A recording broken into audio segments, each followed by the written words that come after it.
രസകരമായ രീതിയിലാണ് ചെന്നത്.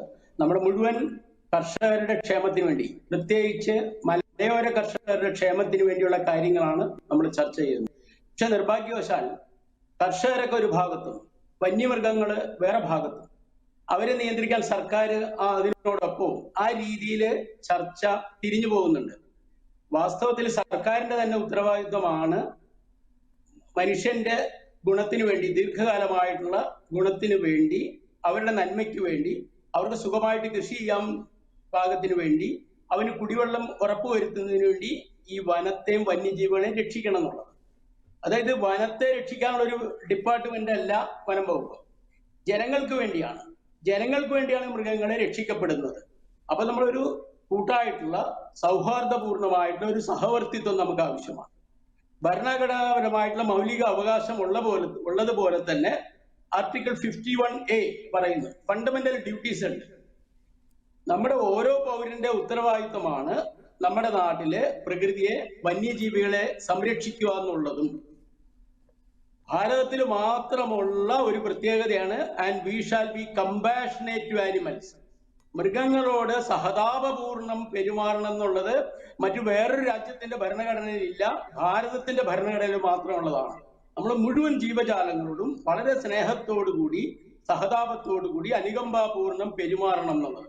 അപ്പൊ അത്തരത്തിൽ പെരുമാറി അവരെ നമ്മുടെ ഉള്ളിൽ ചേർത്ത് പിടിക്കുന്ന എന്തിനാന്ന് വെച്ചിട്ടുണ്ടെങ്കിൽ, നമ്മുടെ കർഷകന് കൃഷി ചെയ്യണമെങ്കിൽ അവന് വിളവിറക്കിയാൽ അതിൽ പരാഗണം നടന്നാലേ കായ് പിടിക്കാൻ പറ്റുള്ളൂ.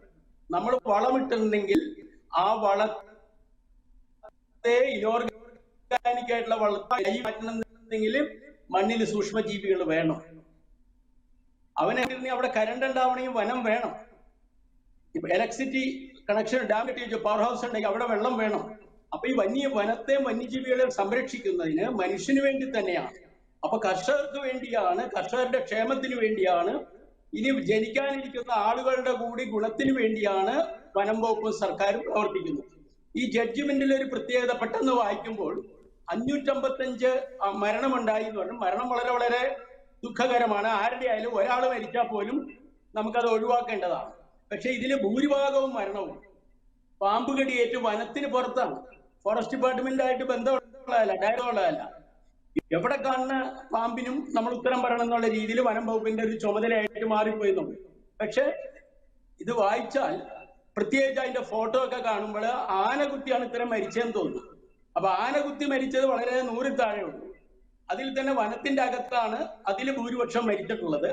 അപ്പൊ വനത്തിന്റെ അകത്ത് നമ്മൾ പ്രവേശിക്കുമ്പോൾ അപ്പൊ സൗഹാർദ്ദപൂർണമായിട്ടുള്ള സഹവർത്തത്തിന് നമ്മളിപ്പോ പല പല തരത്തിലുള്ള, പല സ്വഭാവത്തിലുള്ള ആൾക്കാര്, പല രാഷ്ട്രീയ പാർട്ടിയിലുള്ളവര്, പല പാർട്ടിയിലുള്ള, പല മതത്തിലുള്ളവര്. മറ്റൊരു കാര്യം കൂടി പറയേണ്ടത്, ഇപ്പോ ഈ 555 പേരെന്ന് പറയുന്നത് രാജ്യസഭയിൽ മുന്നിൽ വച്ചിരിക്കുന്ന ഒരു ലിസ്റ്റ് തന്നെയാണ്. ആ കണക്കിൽ വന്യജീവികൾ ആക്രമിച്ച് കൊലപ്പെടുത്തി, അതിൽ കാട്ടാന ആക്രമണം മാത്രമാണെന്നോ കടുവ ആക്രമണം മാത്രമാണെന്നോ എന്നുള്ളതല്ല. ഇപ്പോൾ പാമ്പ് കടിയേറ്റ് മരിക്കുന്നതും കുറയ്ക്കാൻ വേണ്ടിയിട്ടുള്ള പ്രത്യേക പദ്ധതികൾ, പരിപാടികൾ ആസൂത്രണം ചെയ്തുകൊണ്ടിരിക്കുകയാണ്. പ്രത്യേകിച്ച് കേരളത്തിലടക്കം അത്തരത്തിലുള്ള പ്രവർത്തനങ്ങൾ നടന്നുകൊണ്ടിരിക്കുന്ന ഒരു സമയം കൂടിയാണ്. ഒരു കാര്യം കൂടി പറയുന്നു, ഈ കഴിഞ്ഞ ഒരു മാസത്തിനിടയ്ക്ക് തന്നെ 7 പേരുടെ ജീവനാണ് ഈ കാട്ടാന ആക്രമണത്തിൽ കാട്ടാന മാത്രം ആക്രമിച്ച് മരിച്ചത്. ഇടുക്കിയിൽ മാത്രം 2 പേർ അതിൽ കൊല്ലപ്പെട്ടു എന്നുള്ളതാണ് ഏറ്റവും വേദനാജനകമായ കാര്യം. വളരെ ശരിയാണ്. അപ്പോ നമ്മൾ ഈ ചർച്ച കൊണ്ടുപോകുമ്പോൾ നമ്മളിത് കൂട്ടായിട്ട് ശ്രമിക്കണം. നമ്മൾ 2 ഗ്രൂപ്പല്ല. നമ്മൾ ഇത്ര ആൾക്കാർ, വിദഗ്ധരായിട്ടുള്ള ആൾക്കാർ ഇരിക്കുന്നുണ്ട്. ഇപ്പൊ പോൾ മാത്യൂസ് ഒക്കെ അദ്ദേഹം കാലിഫോർണിയ അടക്കം ടെലികമ്മ്യൂണിക്കേഷനിലെ ഡിഗ്രിയൊക്കെ ഉള്ള ആളാണ്. മറ്റു എഴുത്തുകാർ, ശാസ്ത്രജ്ഞന്മാരുണ്ട്. നമ്മളെല്ലാവരും പരിശ്രമിക്കേണ്ടത് മൃഗങ്ങൾക്കെതിരെ എന്നുള്ള രീതിയിലല്ല, നമ്മളെങ്ങനെ ഒരുമിച്ച് നമ്മുടെ പൊതുവായിട്ടുള്ള ക്ഷേമം കൈകോർത്ത് പിടിച്ച് ചെയ്യണം. അപ്പൊ എല്ലാവരുടെ ബുദ്ധിയും ഈ സഹവർത്തിത്വത്തിന് വേണ്ടി, സൗഹാർദ്ദപരമായിട്ട് ജീവിക്കുന്നതിന് വേണ്ടി ഉപയോഗിക്കണം. അല്ലെങ്കിൽ അനാവശ്യമായിട്ട് നമ്മൾ പ്രശ്നങ്ങളെ കുറിച്ച്, വൈരുദ്ധ്യത്തെ കുറിച്ച് ചർച്ച ചെയ്തിട്ട് 2 ഗ്രൂപ്പായി പോകരുത്. 2 ഗ്രൂപ്പായി പോകാതെ ഒരുമിച്ച് നിൽക്കാൻ സാധിക്കണം. മുഴുവൻ ജനങ്ങളുടെ കൂടി സഹകരണത്തോട് മാത്രമേ ഇത് ചെയ്യാൻ പറ്റുള്ളൂ. പെട്ടെന്ന് പറയുമ്പോൾ നമ്മൾ തോന്നും ഒരു കമ്പാർട്ട്മെന്റ് ആയിട്ട് മൃഗങ്ങൾ അങ്ങനെ ഇരിക്കുന്നു, കാടിരിക്കുന്നു, മനുഷ്യൻ വേറെ സ്ഥലത്തിരിക്കുന്നു. ഇവിടെ അങ്ങനെയല്ല. കേരളത്തെ സംബന്ധിച്ച് വനത്തിന്റെ ഉള്ളിൽ തന്നെ ധാരാളം എൻക്ലോഷേഴ്സ് ഉണ്ട്, പല പല ആവാസ സ്ഥാനങ്ങളുണ്ട്. ആദിവാസികൾ അടക്കമുള്ള ആളുകൾ താമസിക്കുന്ന കാടിന്റെ ഉള്ളിൽ തന്നെയാണ്. ഈ ലോകത്ത് എവിടെയൊക്കെ മനുഷ്യൻ മൃഗങ്ങളായിട്ട് ചേർന്ന് താമസിക്കുന്നുണ്ടോ അവിടെ എല്ലാം ഈ പ്രശ്നമുണ്ട്. അവർക്കെല്ലാം ഈ പ്രശ്നങ്ങളുണ്ട്. അവിടെയെല്ലാം മനുഷ്യനും വന്യജീവികളുടെ സംഘർഷമുണ്ട്. ഈ സംഘർഷം നമ്മൾ എങ്ങനെ ലഘൂകരിക്കാൻ സാധിക്കും എന്നുള്ള ഈ പ്രചരണം വഴി ഒരു വൈരാഗ്യത്തിൻ്റെതായിട്ടുള്ള ഒരു ശ്രമം ഇല്ലാതിരിക്കാനായിട്ട് നമ്മൾ ശ്രമിക്കണം എന്ന് മാത്രമേ എനിക്ക് പറയാനുള്ളൂ. നമ്മുടെ കൂട്ടായിട്ടുള്ള ആവശ്യമാണ്. നിലവിൽ മൃഗങ്ങളുടെ സംരക്ഷണം ഞാൻ ഇന്നലെ ഈ ഡോക്യുമെന്റ് വന്ന ശേഷം ഇത് വായിച്ച 10 മിഷൻ പ്രോഗ്രാം, ഗംഭീരമായിട്ടുള്ള ഒരു പ്രോഗ്രാമാണ്.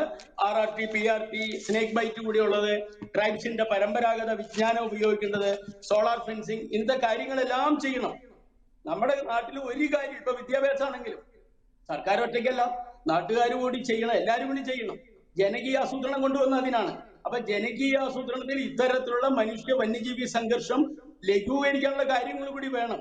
It is A duty of the state. നമ്മുടെ ആർട്ടിക്കിൾ 48 അനുസരിച്ച് സർക്കാരിന്റെ ബാധ്യതയാണ്. It is the duty of the state. The state shall endeavour എന്ന് പറഞ്ഞത് പ്രൊട്ടക്ഷൻ ഓഫ് വൈൽഡ് ലൈഫ്. അതായത് വന്യജീവികളെ സംരക്ഷിക്കേണ്ട സ്റ്റേറ്റ് ആണ്. സ്റ്റേറ്റ് എന്ന് പറഞ്ഞാൽ സെൻട്രൽ മാത്രമല്ല, നമ്മുടെ സംസ്ഥാന സർക്കാർ മാത്രമല്ല, വനം വകുപ്പ് മാത്രമല്ല, ഓരോ പഞ്ചായത്തിലെ തെരഞ്ഞെടുക്കപ്പെട്ട ജനപ്രതിനിധികൾ അടക്കം നിന്നിട്ടാണ് ഇതിനെ പ്രൊട്ടക്ട് ചെയ്യേണ്ടത്. കാരണം നമ്മുടെ എല്ലാ ഗുണത്തിന് വേണ്ടിയാണ്. ശരി, താങ്കളിലേക്ക് തിരികെ വരുന്നതായിരിക്കും. ഞാൻ തിരികെ വരുന്നതായിരിക്കും. ശ്രീ